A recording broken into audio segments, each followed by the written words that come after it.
Here is why high performers drink. The real reason, the real cost, and what to do about it.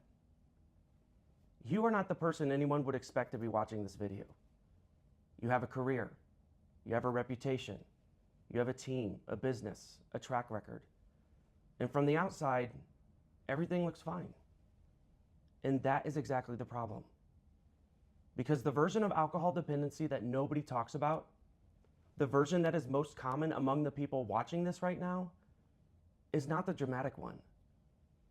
It is not the rock bottom. It's not the DUI. It's not the lost job or the public breakdown. It is the quiet, functional, high-performing version, where everything is working, but something underneath is quietly not. I'm Alex Garner, a neuroscience-backed sober life coach and one of the founders of the Sober Method. And today, I want to have the most honest conversation about why high performers drink and why that specific version of this pattern is the hardest to address and the most important to understand. Because this conversation is not happening enough. And the people who need it most are the least likely to seek it out. So if you are still watching, this is for you. First, the high performer profile. Why are you especially invulnerable? High performers are not more likely to develop a problematic relationship with alcohol because they are weak. They are more likely to develop one because of the specific conditions that create high performance. So let me explain. High performance requires sustained activation. High stakes, high pressure, high output. The nervous system of a high performer is chronically running at an elevated level of arousal. This is not a flaw, that is the engine. But engines need to cool down, and the most high performers never developed healthy cooling down mechanisms. Because the culture that rewards performance also rewards the ability to push through without recovering. So they reach for the fastest nervous system downregulator available. And alcohol is exactly that. It enhances GABA, your brain's brake system, almost immediately. The tension drops, the internal noise quiets, and the pressure releases. It works. In the short term, every time. And high performers are excellent at finding things that work and repeating them. That is literally what makes them high performers. The same systematic intelligence that builds their career builds their dependency. There is a second factor. High performers exist in environments where drinking is normalized, even celebrated, like client dinners, team events, industry conferences, celebratory drinks after a win, or drinks to decompress after a loss. Alcohol is woven into the social fabric of professional achievement at the highest levels. And when a behavior is environmentally reinforced at that level, questioning it feels like questioning the culture itself. The third factor is intelligence. The smarter you are, the more convincing your justifications. And your basal ganglia, which is your brain's habit protection system, uses your intelligence against you. It constructs airtight arguments for why the behavior is reasonable, why this week was different, why the study showing moderate drinking is fine. You are not rationalizing because you are weak. You are rationalizing because you are smart. And your habit is using your smarts as a defense mechanism. This is why high performers are the last to address this problem, because they are the best at convincing themselves that it's not. Here's the hidden costs. What is actually being lost? The costs of alcohol for a high performer are not what most people expect. They are not dramatic. They are not visible. They are not the kind that show up in any external ledger. They are the quiet, compounding, invisible costs that never get traced back to their actual source. The first is the performance ceiling. You have hit a ceiling in your output, in your clarity, your creativity, your decision quality. that you have attributed to everything except the one actual cause. You have tried more structure, more sleep, hygiene, more accountability, more productivity tools, but you have not removed that one variable, suppressing all of them at once. You see, alcohol disrupts dopamine, which drives motivation and initiative. It suppresses the prefrontal cortex, which drives your best thinking. It degrades sleep quality, which determines cognitive recovery. It elevates cortisol, which narrows focus and shortens patience. You are not at your ceiling. You are operating under a chemical suppressor and mistaking the suppressed output for your actual capacity. The second cost is the relationship tax. You are present without being present. You show up to the dinner table, the bedtime routine, the important conversation, and you are partially there, not noticeably absent, just not fully in it. The people closest to you have adjusted. They have calibrated their expectations to the version of you they reliably get, not the version that occasionally appears in the mornings when you are clear. They have stopped hoping for that version out loud, but they have not stopped hoping. The third cost is the opportunity compound. Every deal that you did not close because you were not fully sharp. Every strategic decision that was slightly off because of your prefrontal cortex was running at a deficit. Every relationship that did not develop because you were not fully present. You will never trace these back. They do not announce themselves. They just quietly do not happen. The fourth cost is the identity gap. There is a version of you that you know exists, that you catch glimpses of, in the rare mornings when you are fully clear, in the focused hours when everything is clicking. And there is the version you actually live most of the time. The gap between those two versions, that gap has a cost. The energy required to maintain the performance, the weight of private knowing, the exhaustion of the management. And that cost is real. It's significant. And it compounds silently over time. The justification architecture, how your brain protects the pattern. I want to spend some time on this because it is the most misunderstood part of this specific version of the pattern. The justifications are not lies. They are neurologically constructed defenses, and they are built by the same intelligent, systematic brain that built your career. Here is how it works. Your basal ganglia, which is the brain's habit automation center, automates behaviors and then protects them.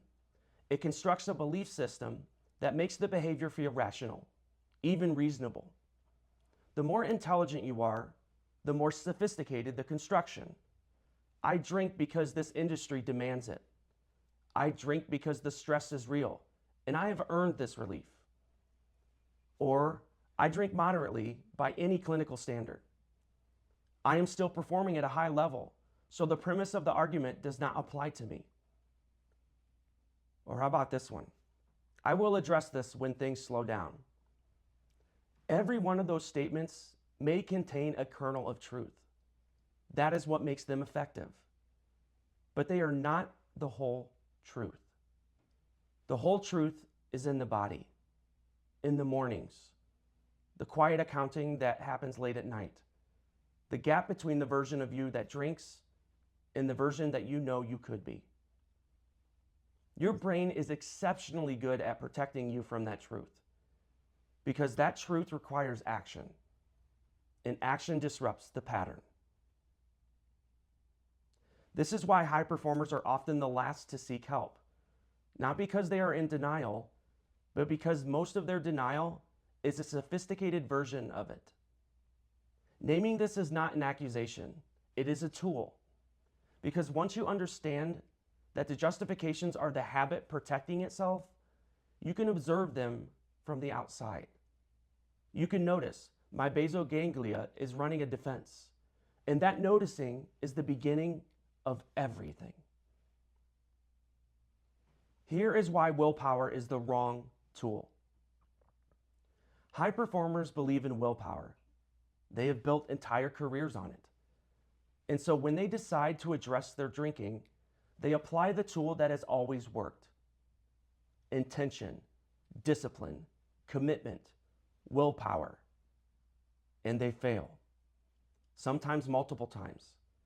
And they interpret that failure as a personal inadequacy, as evidence that this particular problem is beyond their capacity. But it is not. The problem is that willpower is the wrong tool for this specific challenge. Here is why. Willpower is a prefrontal cortex function. It requires the conscious mind to override the automatic response. Alcohol dependency is a basal ganglia function. It is an automated, unconscious habit pattern running beneath conscious awareness. So you are bringing a conscious tool to an unconscious problem. Additionally, the first drink impairs the very prefrontal cortex function that willpower depends on.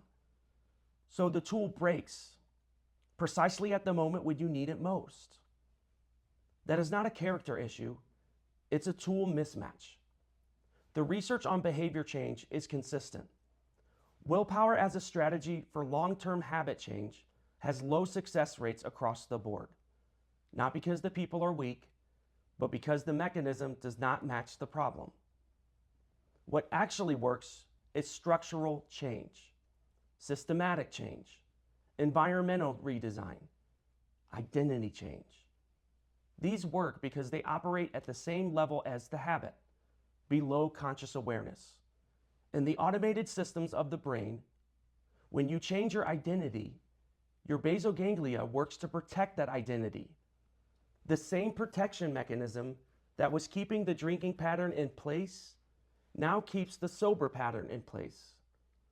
So when you change your environment, you remove the cues that trigger the automated response before it fires. When you build a new habit loops, you give the automation system something to run instead of the old pattern. This is the neuroscience of lasting behavior change. And it is exactly what the sober method is built on. Not willpower, strategy. So here we are discussing all of this. But here is the way out, for high performers specifically. There is a version of getting sober that was not built for you. The group meetings, the powerlessness narrative, the identity as a permanent affliction. These work for some people, and I have deep respect for every path that leads to sobriety. But for a high performer, a person who has built their entire identity around capability, intelligence, and strategic thinking, a framework built on surrender rarely sticks. It rarely sticks because it conflicts with the core identity. What actually works for a high performer is reframing sobriety as a strategic decision, not a character admission, a performance decision. You are not surrendering, you are optimizing. You are removing the one variable suppressing your prefrontal cortex, degrading your sleep architecture, destabilizing your dopamine system, and creating a performance ceiling below your actual capacity. That is not a recovery conversation. That is a business conversation. And then the tools need to match the person. Neuroscience-backed tools, evidence-based frameworks, clear mechanisms, and explanations for why each tool works and what it is doing neurologically.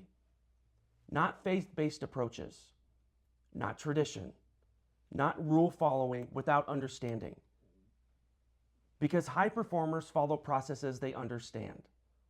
They implement systems that make logical sense. They commit to frameworks with evidence behind them. You see, the sober method was built specifically for this. 12 weeks, science first, private, one-on-one, no groups, no labels, no powerlessness. Just the mechanism explained clearly. The tools applied systematically. The identity rebuilt deliberately. and a 94% success rate among clients who complete the full program. Not because of the coach, because of the methodology. So if you are a high performer who has been telling yourself that this is not bad enough to address, I want to offer you a different frame. It does not have to be the catastrophic to deserve attention. You do not optimize your business only after it fails. You optimize it because you can see the gap between current performance and potential. You can see that gap in yourself right now. That is why you are watching this. So address the gap before it comes the catastrophe. That is what high performers do. So here's the next step. If this resonated, if something in the last 10 to 15 minutes names something that you have never said out loud, I want to invite you to a one-on-one conversation, a free sober method reset call. Check out the link in the description. There's no pitch, no pressure, no judgment. We talk about where you actually are, what it has been costing you, and what you have already tried. And I'll tell you honestly what I see. Sometimes people leave that call with enough to start on their own. That is fine. Sometimes they realize that they need the structure and the support of the full program, and we build that together. Either way, you leave that call knowing more than when you got on. That is the promise, and it is the only ask. You have been thinking about this longer than you want to admit. So one conversation, that is all. Link below, and I'll see you in the next one.